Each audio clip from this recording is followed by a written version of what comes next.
နေရလေငါအိမ်မှာမရှိတော့နေဖြစ်နေတာအားလုံးစွတ်ပြီးလှုပ်ထလိုက်တာနေစိတ်ကတိတ်ကြောက်ဖို့ကောင်းတယ်နေစောငါ့ကိုနေစိတ်နဲ့လာမနှိုင်းနဲ့ကိုကမေမေကိုတစ်ပြီးတော့တွားချင်တာတွားလှုပ်ချင်တာလှုပ်ရမလားဖြူတာလားမပြောကိုမေမေသိအောင်သိမှာမဟုတ်ဘူးဒါပြင်ရှင်ဘာလို့ပြပြတာမပြောခဲ့တာလဲဟာပြောတယ်လေ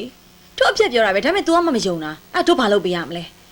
ဒါတော့သူ့ဒေါ်လာနဲ့ तू ပဲရှင်းတော့လို့လည်းမပြောနဲ့ခံရတဲ့လူကအသက်ပါပေးသွားပြီပေါင်ရည်ကတော့ငါခံနိုင်တယ်အဲ့တောက်တော့မခံနိုင်ဘူးငါ့ဘာမှချစ်နေကြတယ်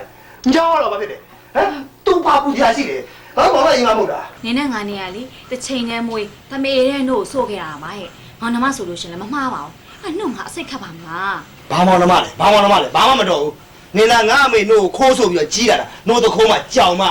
ရွှေဝေရနာတွေမင်းထားလိုက်ပါအလိုချင်နေတာစိတ်ငြိမ်မှုပါပဲအဲ့ဒီကိစ္စရင်းမကြည့်ထင်ပါတယ်တို့လာတဲ့ကိစ္စကိုလည်းစော်နဲ့တွေ့ချင်တယ်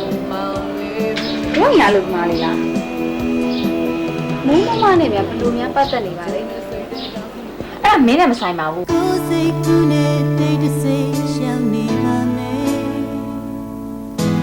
နားလည်မှုလေးမင်းမပေးသေးဘူး